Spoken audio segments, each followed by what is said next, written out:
নমস্কার সকলকে, আশা করি সবাই খুব ভালো আছো আর হরর টকিজ শুনছো। আগের এপিসোডে আমি অনেকটাই ভালোবাসা পেয়েছি তোমাদের থেকে, এবং এটাই কামনা করব যে এমনি ভালোবাসা তোমরা দিতে থাকো হরর টকিজকে, আগে ঠিক যেমনভাবে দিতে তোমরা। অনেক কিছু এক্সপেকটেশনস চ্যানেলটার প্রতি, অনেক কিছু তোমাদেরকে নিয়ে এক্সপেকটেশনস রয়েছে, তাই আমি চাই যে এটা আমরা সবাই মিলে ফুলফিল করি।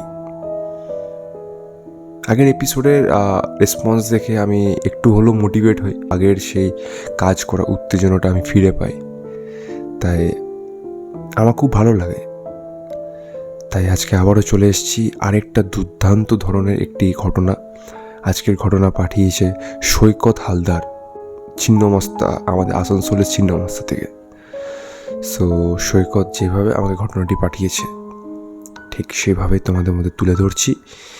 তো সৈকত যখন কলেজে পড়তো তখন এই ঘটনাটি সে সম্মুখীন হয় বলতে ইন দ্য সেন্স ওর বন্ধুরা সম্মুখীন হয়, তো ওই ঘটনা শেয়ার করেছে। যাই হোক, বেশি কথা না বাড়িয়ে আমি ডাইরেক্ট ঘটনায় যাচ্ছি।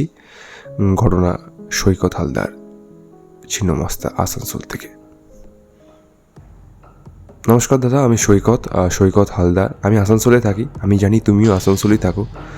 তো যাই হোক, আজকে ঘটনা পাঠালাম তোমাকে, এবং আজকে যে ঘটনাটি আমি তোমাকে যে লিখছি, এই ঘটনাটা আমার বন্ধুদের সাথে ঘটে যাওয়া। আমি যখন কলেজে থার্ড ইয়ারে পড়ি, আমি কলকাতার একটা খুবই নামি দামি কলেজের ছাত্র। সো আমি এখন পাস আউট। তো আমি যখন কলেজে পড়ি, আমার কলেজের 4 বন্ধু মানে এই ঘটনাটির সম্মুখীন হয়।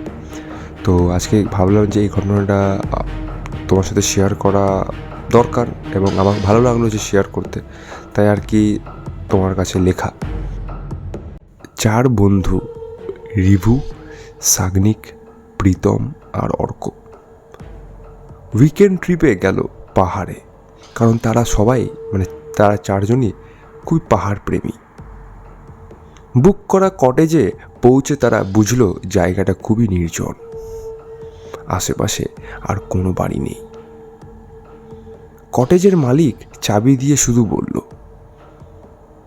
রাতে যদি উপরের ঘরের হাঁটার শব্দ শুনতে পান, দরজা খুলবেন না, তাহলে আপনাদেরই বিপদ। বন্ধুরা ব্যাপারটা হেসে উড়িয়ে দিল, কারণ কটেজটা ছিল 1 তলা।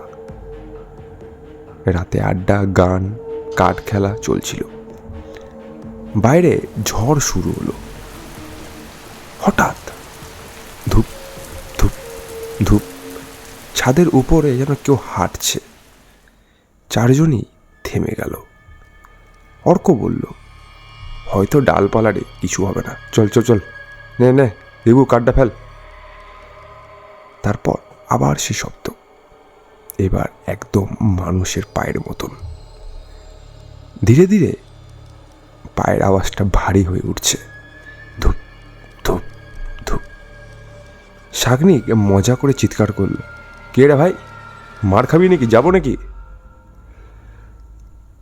শব্দ থেমে গেল। কয়েক সেকেন্ড চুপচাপ, একদম নীরবতা, শুধু বাইরে বৃষ্টির আওয়াজ শোনা যাচ্ছে। তারপর কটেজের এক কোণ থেকে খুব আস্তে উত্তর এলো, তোমরাই তো উপরে আছো।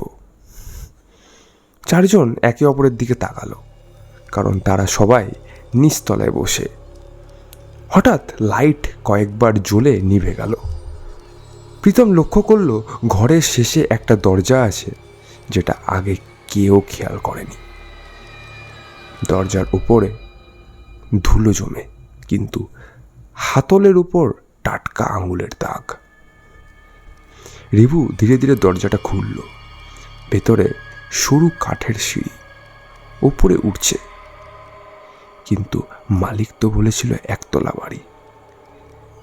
4 জন টর্চ নিয়ে উপরে উঠতে লাগলো। সিঁড়ি শেষ হয়ে তারা একটা ছোট ঘরে পৌঁছালো। ঘরটা খালি, শুধু মাঝখানে একটা পুরনো টেবিল। টেবিলের উপর 4টে কাপ, একটাতে এখনো ধোয়া উঠছে। দেয়ালে ঝোলানো একটা ছবি দেখে শাগনিকের হাত ঠান্ডা হয়ে গেল। ছবিটা এই কটেজেরই, আর ছবির সামনে দাঁড়িয়ে আছে তারা 4 জন। একই জামা, একই মুখ, শুধু ছবিটার তারিখ আগামীকাল।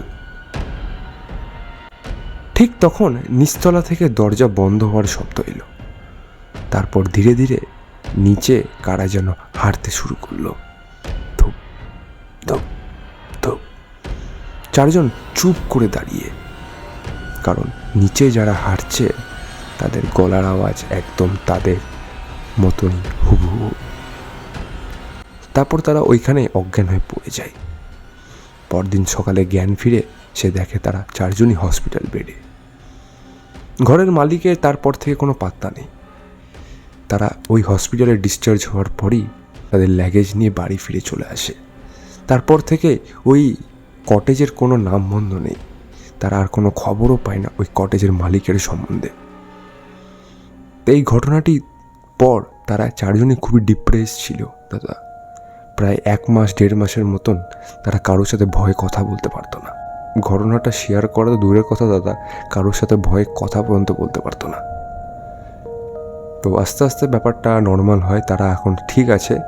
এই ঘটনাটি আমাকে ওরা প্রায় 2 থেকে 3 মাস পর আমাকে ওরা খুলে বলে, তাই ভাবলাম তোমাকে শেয়ার করি।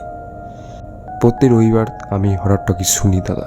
ধন্যবাদ, শোনার অপেক্ষায় রইলাম হরর টকিজে এই ঘটনাটি। অসংখ্য ধন্যবাদ সৈকতকে। সত্যি সৈকত দারুণ একটা ঘটনা উপহার দিলে হরর টকিজে। আমি যখন তোমার ঘটনাটি পাই আমি তখনই ঠিক করি যে এই ঘটনাটি আমাদের নেক্সট এপিসোডেই আমি মানুষের মধ্যে তুলে ধরব। সত্যি একটা ইউনিক ধরনের ঘটনা। এমনি ধরনের ঘটনা, এমনি হোটেল রিলেটেড বা এমনি কটেজ রিলেটেড ঘটনা আমার চ্যানেলে আগেও রয়েছে, বাট এই ঘটনাটির মধ্যে একটু হলেও আমার কিছু আলাদা লাগলো, তাই আর কি তুলে ধরা মানুষের মধ্যে আজকের এই এপিসোডে। সো থ্যাংক ইউ সৈকতকে আবারও আমাদের হরর টকিজের পরিবার থেকে, এবং হরর টকিজের প্রত্যেকটা শ্রোতা আই থিঙ্ক আজকের এই এপিসোডটা সবার খুব ভালো লেগেছে। এবং ভালো লাগলে please like, share and subscribe করতে ভুলো না, কারণ হরর টকিজ খুবই জলদি কিন্তু তার 500 সাবস্ক্রাইবার্সের খুবই নিকটবর্তীতে। এবং সবাইকে আরেকটা জিনিস জানাই যে সবাই হরর টকিজের ঘটনা পাঠাও। হরর টকিজের ঘটনা পাঠাতে গেলে কী করতে হবে? অ্যাজ ইউজুয়াল হরর টকিজে মেল করতে হবে horrortalkies008@gmail.com। এখানে তোমাদের জীবনের সাথে যদি কোনো ঘটনা ঘটে গিয়ে থাকে সেটা নির্দ্বিধায় আমাদের সাথে শেয়ার করতে পারো। খালি কাইন্ডলি একটা চেক করে নিও যে তুমি যে ঘটনাটি আমাদের মধ্যে শেয়ার করছো সেই ঘটনাটি যেন অন্য কোনো ইউটিউব চ্যানেল বা পডকাস্ট চ্যানেল বা যে কোনো সোশ্যাল মিডিয়া প্ল্যাটফর্মে যেন না শেয়ার হয়ে গিয়ে থাকে আর কি, তাহলে আমাদেরই সুবিধা হয়। তো দেখা হচ্ছে হরর টকিজের পরবর্তী নম্বর এপিসোডে, ঠিক পরের রবিবার ঠিক রাত 11টায়। শুনতে ভুলো না হরর টকিজ। সাপোর্ট করে যেও, পাশে থেকো।